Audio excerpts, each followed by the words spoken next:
یہی بتانا کہ جب ایک عاشق ایک محب محبوب کی ذات میں جو فنا ہوتا ہے تو اس صرف وہ نہیں فنا ہوتا، وہ اپنے وجود کے ساتھ فنا ہوتا ہے۔ وہ جب خود کو بھی دیکھتا ہے تو وہ خود کو نہیں دیکھتا، وہ اپنی ذات میں بھی اپنے یار کا ہی جلوہ دیکھتا ہے۔ جو خود را بلیگرم دیدن ہمونس، کہ جب بھی میں اپنی طرف نظر کرتا ہوں تو مجھے یار کا ہی جلوہ نظر آتا ہے۔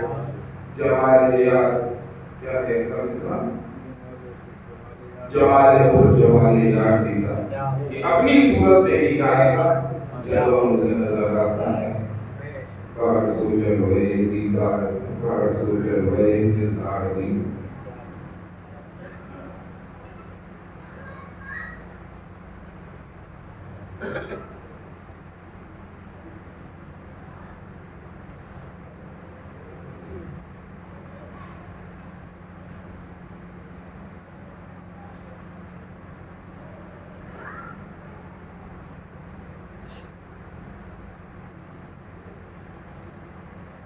آج ہم نے اپنا معیار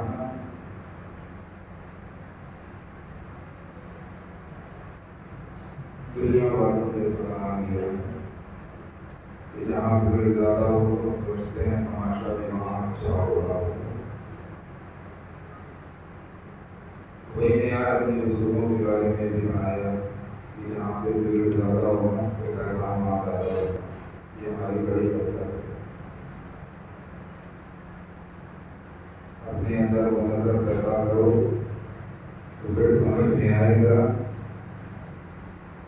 کہ جس آسمانے پر آپ حاضر ہیں یہاں سے کیا کیا بانٹا ہے، کیا کیا دیا ہے۔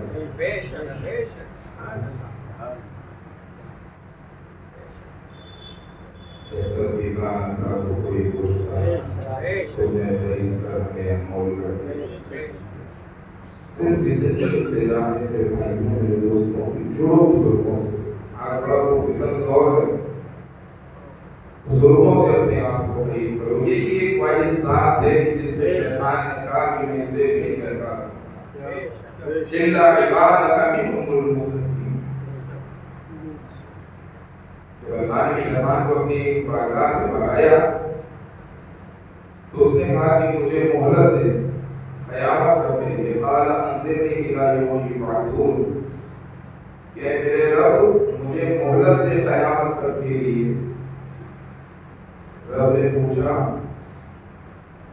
کس لیے؟ اس نے کہا میں تیرے بندوں کے راستے میں بیٹھ کر انہیں صراط مستقیم سے ہٹاؤں گا۔ لہو بھی انہم اجمعین، جتنے ہیں سب کو گمراہ۔ پھر آگے خود ہی کہتا ہے الا عبادک منہم المخلصین، کہ پروردگار جو تیرے مخلص بندے ہیں، یہ جن کی بارگاہ میں آئے ہیں، کہتا ہے یہ وہ ہوں گے کہ جن پہ میرا مال بھی نکال جائے گا اور میں ان کا بے نکال سکوں۔ یار جو شیطان کے فریب سے محفوظ ہے، جو ان کے پیچھے چلے گا وہ شیطان کے فریب سے محفوظ نہیں ہو۔ ادھر بزرگوں کا دامن چھٹا، ادھر صراط مستقیم سے ہم ہٹے۔ آپ دیکھ جو بزرگوں سے دور ہوا وہ صراط مستقیم سے دور۔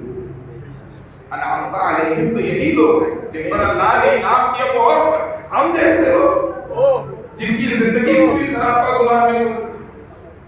یہ وہ لوگ ہیں جن پر ہر لمحہ اللہ تبارک و تعالیٰ کی رحمتیں، اللہ کا انعام، اللہ کی برکتیں ہر لمحہ ہوتی ہیں۔ ایک لمحے کے لیے بھی وہ خالی نہیں ہوتا کہ فیضان الہی یہاں پر نہ ہو رہا ہو۔ یک زمانہ صحبت با ہو گیا، بہتر صلاح کے لیا کیوں کہا؟ کبھی غور کیا؟ بس پڑھ لیا، بس سن لیا۔ غور کرو کہ مولانا روم کہہ کتنی بڑی بات رہے ہیں۔ ایک لمحے کی بات کی ہے کہ ایک لمحہ کوئی بیٹھ گیا سینکڑوں سال کی عبادت سے بہتر ہے۔ کیوں؟ کیونکہ عبادت کے بارے میں گارنٹی نہیں ہے کہ مولا قبول کرے کہ نہ کرے، لیکن یہ وہ بارگاہ ہے جہاں گارنٹی ہے کہ ہر لمحہ رحمت الہی برس رہی ہے، اور جو آئے گا اس پر اللہ کی رحمت برسے گی، وہ اللہ کی رحمت میں آئے گی۔ اس لیے ایک زمانہ صحبت باولیہ بہتر اصل سال تو جوڑو اپنے آپ کو بزرگوں سے۔ آج ہم موبائلوں کے پیچھے الٹی سیدھی چیزیں دیکھ کر آج ہم بزرگوں پہ تہمت لگا دیتے ہیں، اپنے بڑوں پہ کہ نہیں وہ سب غلط تھے۔ یار غلط وہ نہیں تھے، غلط آج ہم ہو گئے۔ آج صرف ہمارا لباس اجلا ہے، اندر سب کالا ہے۔ ان کا لباس گندا ہوتا تھا لیکن اندر پورا روشن تھا۔ اس لیے اپنے آپ کو بزرگوں سے جوڑ کر رکھیں، ظاہری نسبت ہو، باطنی نسبت ہو، بزرگ ظاہری طور پر ہو، باطنی طور پر ہو، فیضان مقصد اس کا یکساں طور پر مخلوق پر ہوتا ہے، بلکہ یہ فرمایا گیا ہے کہ جب اللہ والے اپنی ظاہری حیات سے پردہ کر کے اپنی قبروں میں جاتے ہیں تو ان کا فیضان اور بڑھ جاتا ہے، کیونکہ اب ان کی اپنی ضروریات ختم ہو جائے گی۔ کوئی کیا کہتا ہے کیا نہیں کہتا، اس چکر میں کیوں پڑھتے ہو؟ لوگ اللہ کو بھی برا بھلا کہتے ہیں، رسول اللہ کو بھی معاذ اللہ برا بھلا کہتے ہیں، کس کس کی صفائیاں دیتے ہیں؟ دعا کر، شکر مناؤ، اللہ کا احسان مانو کہ ایسے خانوادے میں آپ کو پیدا کیا ہے، ایسی بارگاہ سے جوڑ کے رکھا ہے کہ لوگ ترستے ہیں ایسی نسبت کے لیے۔ آپ کو بلا کے جوڑا گیا ہے، لوگ ترستے ہیں ایسی چیزوں کے لیے۔ اسی لیے میں نے کہا تعداد پہ نہ جائیں، بھیڑ پہ نہ جائیں، وہ نظر پیدا کریں کہ ہم دیکھ سکیں کہ ان کا فیضان ہوگا۔ کبھی بیٹھا ہو شیخ کی بارگاہ میں تو پھر پتا چلے نا کہ ان کا کرم کیا تھا۔ ہم تو ایسے دنیا دار ہو گئے ہیں کہ ہمارے سوائے ایسا اور دنیا کی ہمیں دوسری چیز نظر نہیں آتی۔ آپ بزرگوں کی زندگی پڑھو، خواجہ صاحب 20 سال اپنے پیر و مرشد کی جوتیاں لے کر ان کے پیچھے پیچھے چلتے رہے، ان کی اولاد کوئی نہیں تھی، ان کے اہل و عیال کوئی نہیں تھے، ان کی اپنی ضرورت کوئی نہیں تھی، نہیں پتا یہ تھا کہ جوتیاں اٹھائیں تب مقدر کا ستارہ چمکے گا، تو اٹھایا ہے اللہ نے وقت کا خواجہ بنایا۔ قربانی کو ہے نا، وقت نکالو، دن بھر تو ہم دنیا داری کرتے ہیں، سب کچھ کرتے ہیں، یہ لیے تھوڑا وقت ہوگا، اولاد کے لیے وقت ہے، آج کے لیے وقت ہے، گھر والوں کے لیے وقت ہے، دنیا داری کے لیے وقت ہے۔ اگر وقت نہیں ہے تو اللہ والوں کے لیے بھی آپ نے پڑھا نا مرتبہ یہاں شیش ہے نہ بگانا۔ میں نے جمعہ میں کہا اللہ نے ان کا تعارف عباد الرحمان سے کرایا ہے۔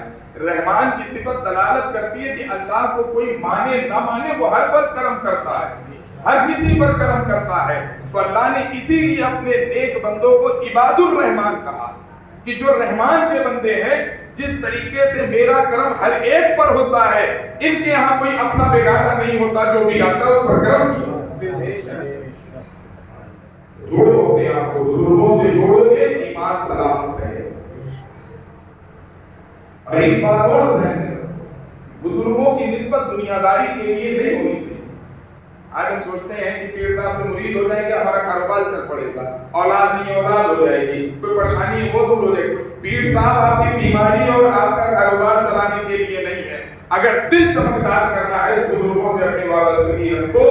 دیکھو آپ کا دل کتنا کہنا ہو، کتنا بھی کالا ہو، ان کی ایک نظر آپ پر پڑے گی اور دل کو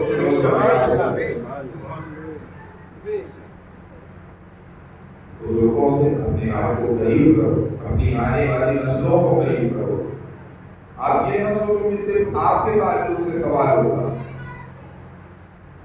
کلکم سرکار دو عالم صلی اللہ علیہ وسلم کی حدیث پاک ہے کہ ہر ایک انسان چرواہا ہے، کلکم راعٍ وکلکم مسئولۃ عن رعیتہ، کہ تم سب ہر ایک، اور کما قال رسول اللہ صلی اللہ علیہ وسلم، ہر ایک چرواہا ہے، اور ہر چرواہے سے اس کی ریوڑ کے بارے میں، اس کے جانوروں کے بارے میں پوچھا جائے گا۔ آپ سرپرست ہیں اپنے بچوں کے، آپ ماں باپ ہیں، آپ سے پوچھا جائے گا کہ تم نے اپنے بچوں کی کیا تربیت کی، کیا تعلیم کی۔ اس لیے صرف یہ نہ سوچے کہ ہمارے کافی ہے، اپنے آنے والی نسلوں کو بھی چھوڑے، کیونکہ ایمان کی بقا یہی ہے۔ یہی سے مراد بزرگوں سے وابستگی میں ہے، اگر بزرگوں سے نسبت نہیں ہے تو پھر ہمارے ایمان کا تو پھر اللہ ہی ہم سبوں کو بزرگوں کی ضرورت میں رہنے کی توفیق عطا فرمائے۔